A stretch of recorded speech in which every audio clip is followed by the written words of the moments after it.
uno cuando compra, y compra quizás por una plataforma, en realidad no es que solamente le compra a la plataforma, le compra a la plataforma y le compra al proveedor que está vendiendo por la plataforma y también le compra al que pone la marca. Entonces, uno no tiene que pensar que solamente le puede reclamar a un solo sujeto, sin perjuicio de que ellos se lo diga o le informen desde el ámbito donde uno lo termina comprando, sino que en el consumo existe lo que es la responsabilidad solidaria.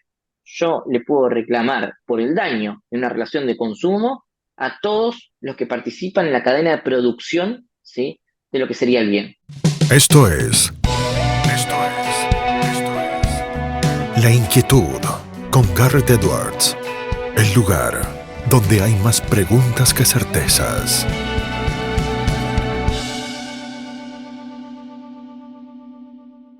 Damos vuelta de página aquí en La Inquietud por CNN Radio Rosario. Tenemos el enorme honor, placer y privilegio. Escuchen bien, es abogado y especialista en contratos y daños por la Universidad de Salamanca. Es árbitro nacional de consumo. Es secretario académico del Colegio de Abogados de Zárate Campana. Director académico de la revista jurídica del Colegio de Abogados de Zárate Campana.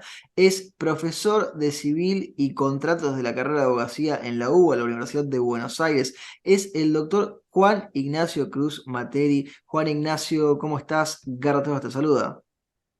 ¿Qué tal? Buenas tardes, ¿cómo estás? Bueno, gracias por la presentación. La verdad que hasta yo me lo creo que por ahí soy una persona medianamente importante de bien, así que bueno, gracias por tus palabras. Un gusto estar con vos. Faltaba menos, Juan Ignacio. Sos un experto en la temática que acabamos de mencionar, en lo que tiene que ver con el derecho del consumidor. Entonces, empezando quizá por lo más general, por lo más iniciático, ¿qué derechos reconoce el ordenamiento jurídico argentino al consumidor y cuáles son los recursos con los que cuenta aquel consumidor al que se le han vulnerado alguno de ellos? Bueno, es muy relevante la pregunta que vos me haces porque justamente este año se cumplen 30 años de la ley 24240, ¿sí? La ley 24240 es la ley de defensa del consumidor. En ella, el consumidor va a tener un sinfín de derechos, ¿sí? Atinentes, ¿sí? A proteger su condición de consumidor en el mercado argentino, ¿no? ¿Y por qué hablamos de la importancia de esta norma y la protección al consumidor? Porque el consumidor, ¿sí?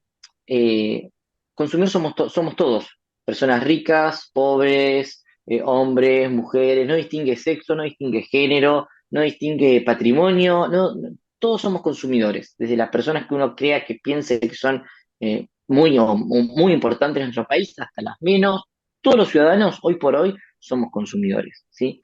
Y este derecho del consumidor, ¿qué hace? Viene a equiparar, ¿sí? O tratar de equiparar o tratar de acortar las desventajas que hay entre el consumidor y el proveedor, ¿sí? Esa sería lo que es, en unas cuestiones más o menos someramente básicas, lo que busca la ley de defensa del consumidor. Y en esta ley de defensa del consumidor uno tiene diferentes tipos de derechos, desde el derecho de la garantía, ¿sí? Desde el derecho al trato digno, desde el derecho a la información, desde el derecho a peticionar ante las autoridades públicas, ¿sí? Los derechos incluidos son bastante amplios, ¿sí? Lo Sí. que sucede muchas veces es que el consumidor no tiene conciencia o no sabe o no está informado o no se le ha informado bien la cantidad o cúmulo de derechos que tiene frente a los proveedores. Impresionante eso que nos decías ahí, Juan Ignacio, ese último punto con respecto a la falta de información o la falta de conciencia de los consumidores de aquellos derechos que tiene. ¿Esto la normativa lo tiene previsto? ¿Qué es lo que pasa con esta situación? Sí, hay que tener en cuenta que hay muchas acciones, ¿sí? Positivas, es decir, a tratar de concientizar a la ciudadanía por parte de los derechos que tiene como consumidor. Generalmente, tanto la Autoridad de Aplicación Nacional como las autoridades de aplicaciones provinciales, ¿sí? O también, obviamente, las oficinas municipales hacen publicidad o realizan campañas para poder informar a los consumidores. También hay un trabajo por parte de las asociaciones de consumidores o también por muchas veces el propio trabajo mismo de los colegios de abogados realizando actividades o temáticas libres para la ciudadanía. Pero lo que sucede a fin de cuentas es de que muchos ciudadanos de a pie desconocen de los derechos que tienen, porque suceden cuestiones tan básicas como estas. un consumidor realiza un reclamo ante una empresa, un comerciante o lo que fuese, porque se sintió vulnerado en alguna cuestión básica que él entiende como un derecho, es decir, lo que es justo, lo que es injusto, y muchas veces se quedan con la palabra del proveedor, que puede decirle, no, pero me dijo él, el comerciante, que no lo puedo cambiar, o no, me dijo que en realidad lo que yo llevé no tenía garantía, o no, me dijo que, y, y no, y va mucho más allá de eso, hay todo un sistema normativo que lo protege y lo ampara, obviamente si peticiono de la forma correcta y adecuada. Dijimos en la presentación, Juan Ignacio, que sos árbitro nacional de consumo. Para los que a lo mejor no están al tanto, ¿qué es el arbitraje en materia de consumo? ¿Cómo funciona? ¿Cómo se hacen valer esas decisiones?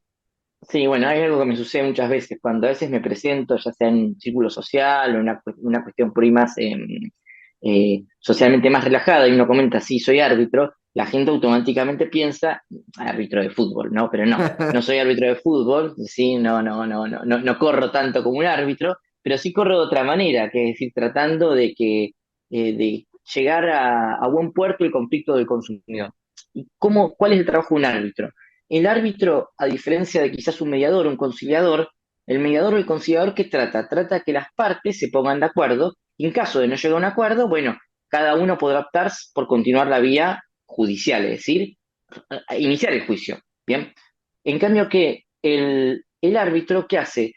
Trata que las partes se pongan de acuerdo, es decir, abre como una audiencia arbitral. Se presenta el conflicto, cada uno se escucha y bueno, hay que ver si se puede ayudar a que las partes se encuentren un punto de acuerdo, de conciliación. Caso contrario, el árbitro esto es muy someramente, ¿no? Sí, sí. El árbitro que hace, eh, inicia un pequeño proceso judicial, es decir, abre prueba, le pide documentar a las partes y con ello evalúa y emite un laudo. Un laudo es lo más parecido a una sentencia judicial, en el cual el árbitro zanja el conflicto, dice el consumidor tiene razón o no tiene parcialmente razón o lo que fuese.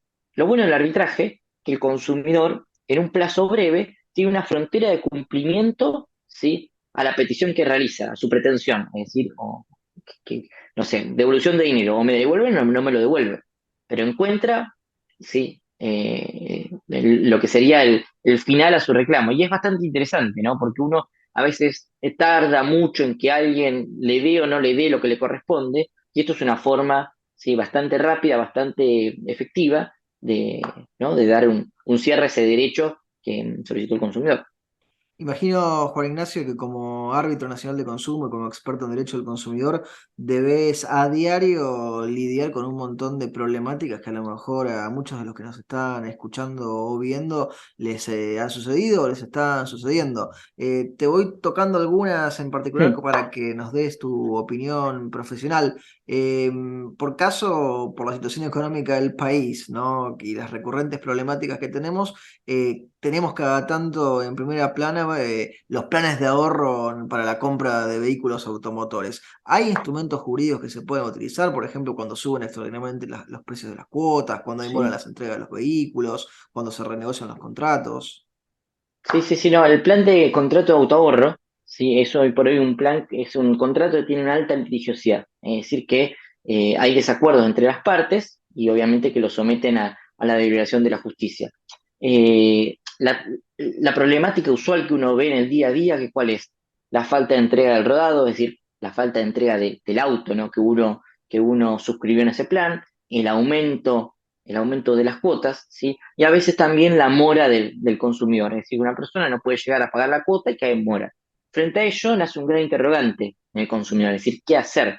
Uno, ¿por qué? Porque el contrato no es un contrato de fácil lectura y tampoco quizás el consumidor tiene una contraparte en el cual le puede solicitar, bueno, a ver, explícame un poquito en lenguaje llano qué es lo que estoy firmando. Sí, sí, Porque a veces hay firme o no firme. Si le gusta, bien, firme y o si no no, firme. también. Claro, y también lo que sucede, y no debe pasar mucho, a todos nos pasan, que siempre a la adquisición de un servicio, el proveedor se encuentra muy abierto y muy seductor, que podemos poner esa palabra, Sí, seductor sí, al consumidor, vienen ¿sí? con el cafecito, con todo completo. Exactamente. Y una vez que uno ya firma, ¿sí? Se encuentra en un estado de orfandad total, porque empieza a entrar dentro de procesos internos del proveedor que le serían totalmente ajenos, ¿sí? No, porque uno tiene que enviar tal correo, llamar, esperar, y antes, con la información que se da del consumidor, no era esas las cosas. Entonces el consumidor se encuentra en estado de orfandad y se encuentra de que, bueno, hay un incumplimiento del contrato. Por eso tenemos una alta litigiosidad. Para el aumento de cuotas, obviamente que la mayoría o la tendencia es iniciar la acción judicial presentando un amparo, ¿sí? ¿Sí? O presentando una medida cautelar, mejor dicho, en el cual se busca de algún modo que su señoría, ¿sí? Acorte esa brecha de lo que es la subida de las cuotas frente a la falta de entrega de los rodados o del automóvil. Ahí las compañías quizás tienden a conciliar mucho más, ¿no? Y obviamente a los pagos de la multa que puedan llegar a devenir. Y en lo que es en la mora del consumidor, bueno, a veces la temática es, la primera pregunta es, ¿cómo yo recupero el dinero que yo puse en plan de autoahorro? Ahí en lo que es la conciliación de consumo, generalmente se le da una respuesta, termina el consumir con una respuesta. Pero donde más litigiosidad hay de expedientes judiciales, la problemática del aumento de las cuotas, que es totalmente avasallante a los consumidores argentinos. Hace no demasiado tiempo, Juan Ignacio, quedó probablemente en la mente y el recuerdo de muchos argentinos y también de mucha gente de otras partes del mundo lo que sucedió con la pandemia y los viajes, ¿sí? Los vuelos y los pasajes aéreos. Esto sigue siendo un tema todavía en materia de consumidor. Ha cambiado un poco la discusión luego de los debates que se fueron abriendo con las reprogramaciones, con los cambios, las cancelaciones, los pedidos de devolución y todo lo que generó la pandemia con los pasajes.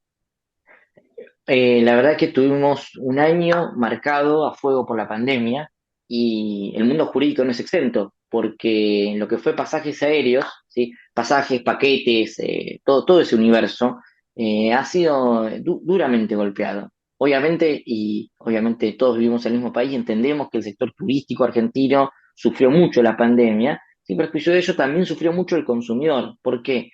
Porque la cancelación de los vuelos, cancelación de paquetes, cancelación de hoteles, fue algo que vulneró totalmente la economía del consumidor y por una cuestión bastante simple. Abonaba un pasaje, no se podía celebrar y al momento de volver a retomar ese viaje se encontraba que había una diferencia monetaria abismal y gigante. Por ende, se veía estropeado o tirado por la borda la idea de poder completar ese viaje. Y por una cuestión meramente matemática, uno pagó en, no sé, en 2019 un pasaje 80.000 pesos y quería volver a retomar ese viaje en el 2021 o el 2022 y quizás le pedían una diferencia de, no sé, 600.000, 500.000 pesos. Obviamente que no iba a poder hacer frente.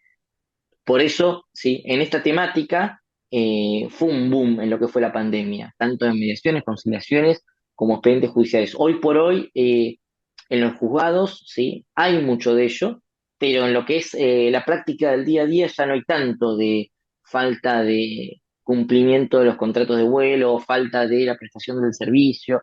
Ya hoy no es la temática, pero sí obviamente que fue fue un gran dolor de cabeza para los consumidores y obviamente también para las agencias de turismo.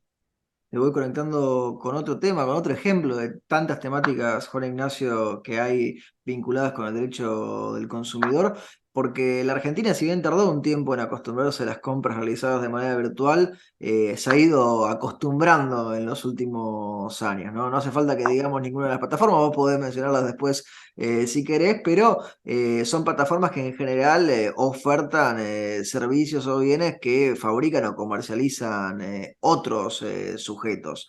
¿Qué firma resulta responsable cuando hay un problema ahí? ¿Se puede demandar a todas? ¿Solamente algunas? ¿Cómo ves todo eso? Bueno, hay varias aristas. Primero, la pandemia nos hizo que forzosamente nos volcáramos a lo que es la compra electrónica. ¿Y por qué? Por una cuestión bastante básica. Eh, Al estar en pandemia no podíamos realizar las compras, si no podíamos ir al supermercado, no podíamos ir al almacén, no podíamos comprarnos ropas, etcétera. ¿Por qué? Porque los locales estaban cerrados. Entonces las formas de comercialización de los bienes cambiaron de lo que es el tracto personal, es decir, yo ir, ver la mercadería y comprarla, ya sea con dinero metálico, con tarjeta de crédito o de débito, a totalmente lo que es la forma electrónica. se volcó un gran cúmulo de consumidores a lo que es la compra electrónica. Muchos estaban totalmente adaptados y conocían lo que era el entorno electrónico, como otros muchos no. ¿A quién no le ha pasado que intenta explicar al padre, bueno, mira, acá tenés que poner tu contraseña, no, mira, los mails que te llegan, aunque digan, no sé, banco, no es, porque en Sí, realidad a ese no hagas es un clic. scam, claro, a ese no hagas clic, entonces como una dinámica bastante difícil a veces de explicarlo a cierto tipo de sector, no porque carezca de habilidades de comprensión, sino porque no fue educado de esa manera, no tuvo una educación para el acceso a estos medios electrónicos. Eso, por un lado, trajo y trae todavía al día de hoy litigiosidad, ¿no? Eso es una realidad. Segundo punto, uno cuando compra, y compra quizás por una plataforma, en realidad no es que solamente le compra a la plataforma, le compra a la plataforma y le compra al proveedor que está vendiendo por la plataforma y también le compra al que pone la marca. Entonces, uno no tiene que pensar que solamente le puede reclamar a un solo sujeto, sin perjuicio de que ellos se lo diga o le informen desde el ámbito donde uno lo termina comprando, sino que en el consumo existe lo que es la responsabilidad solidaria. Yo le puedo reclamar por el daño en una relación de consumo a todos los que participan en la cadena de producción, ¿sí? De lo que sería el bien. Por ejemplo, no sé, yo compro unos auriculares por una plataforma digital. Le voy a reclamar a la plataforma digital. Le voy a reclamar al proveedor que me vendió esos auriculares. Le voy a reclamar a la marca, ¿sí?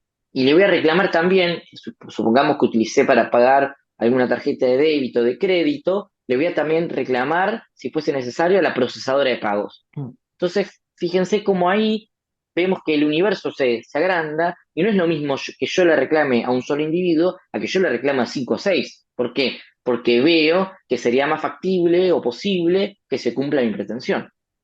Mencionaste una Entonces, palabra, sí, sí. No, no, te no, interrumpí, que no, no, lo, pero lo termina que la idea.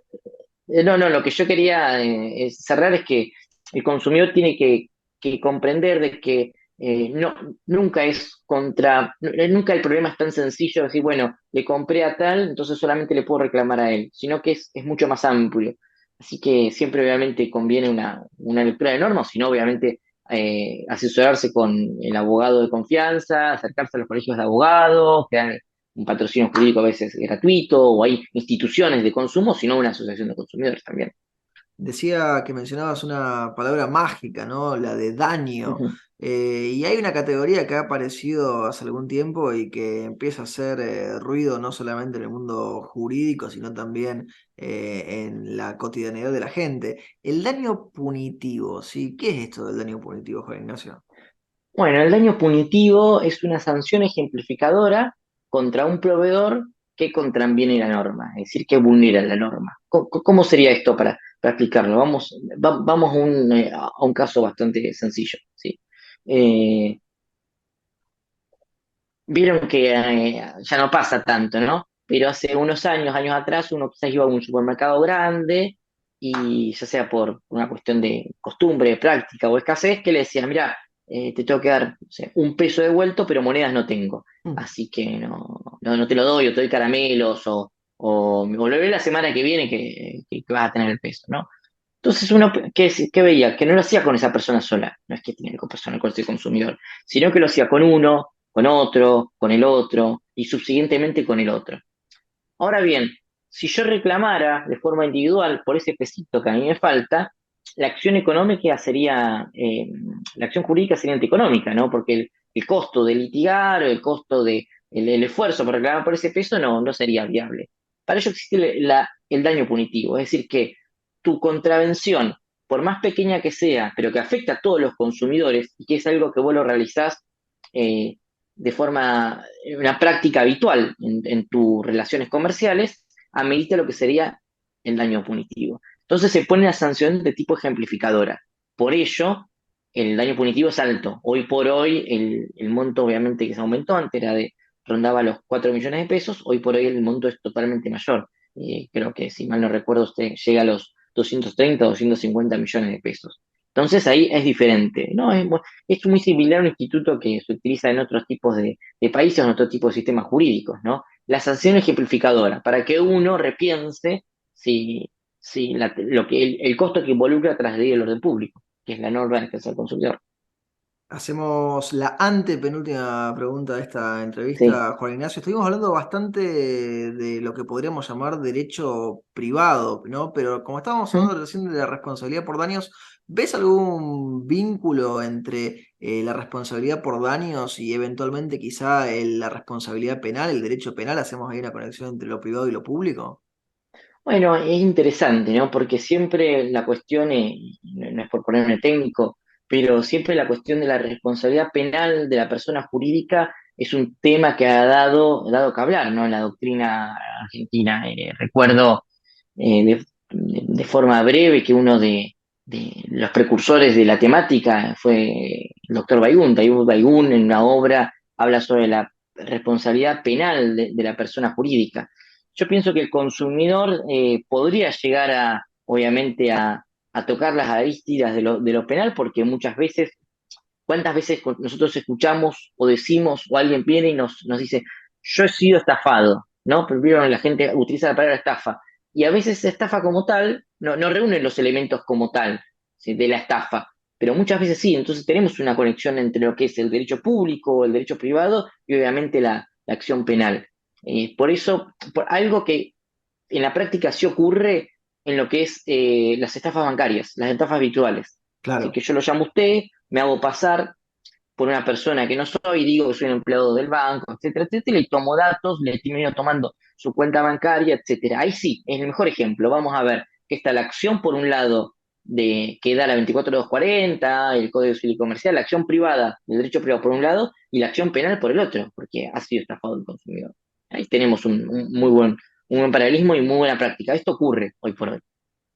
Estuvimos hablando también bastante de cómo es actualmente el derecho del consumidor y muchas de sus problemáticas. Juan Ignacio, te preguntamos entonces, es lo lógico, como la penúltima pregunta, ¿considerás que es necesaria una reforma, una modificación en materia de legislación de consumo en la Argentina?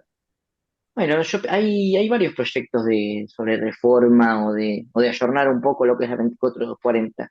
Yo pienso que eh, ningún sistema jurídico puede mantenerse indemne con el paso del tiempo. A ver, el mejor ejemplo que tenemos es el Código francés. El Código francés, ¿sí? O el Código napoleónico, como también se conoce, tiene más de 200 años, si sacó más o menos bien la cuenta, pero es un código que se mantiene, pero obviamente con sus reformas, ayornado al tiempo. Hoy por hoy cumple la 24240 30 añitos, ¿no? Para una persona sería bastante, bastante joven, pero para una norma creo que es un buen momento para que merece nosotros repensarnos si se deben sumar diferentes tipos de institutos, o si hoy por hoy la 24240 responde a las necesidades del consumidor y obviamente también a la realidad del ejercicio de la profesión, que me parece que también es para tenerlo en cuenta. A veces en las discusiones que se dan, ya sea en el cuerpo legislativo o entre doctrinarios, se deja muchas veces de lado lo que es el ejercicio profesional, ¿no? Y hay que escuchar a los profesionales, hay que escuchar a los colegios de abogados muchas veces al momento de que opinen, ¿no? Sobre una futura normativa que va a regir tanto los derechos de las personas como obviamente el acceso a la justicia. La última pregunta, Juan Ignacio, se la hacemos absolutamente a todos nuestros entrevistados porque el programa se llama Sí, La Inquietud y el nombre es un a juego de ver, palabras. ¿Qué sí. inquieta a Juan Ignacio Cruz Materi?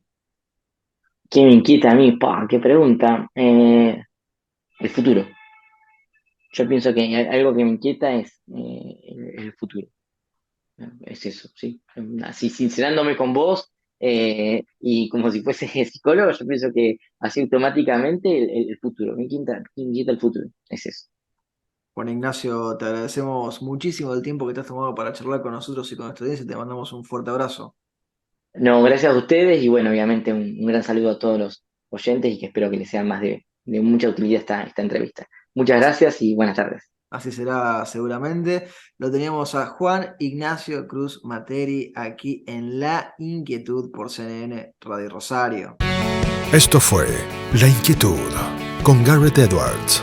Síguenos en redes sociales y en www.edwards.com.ar.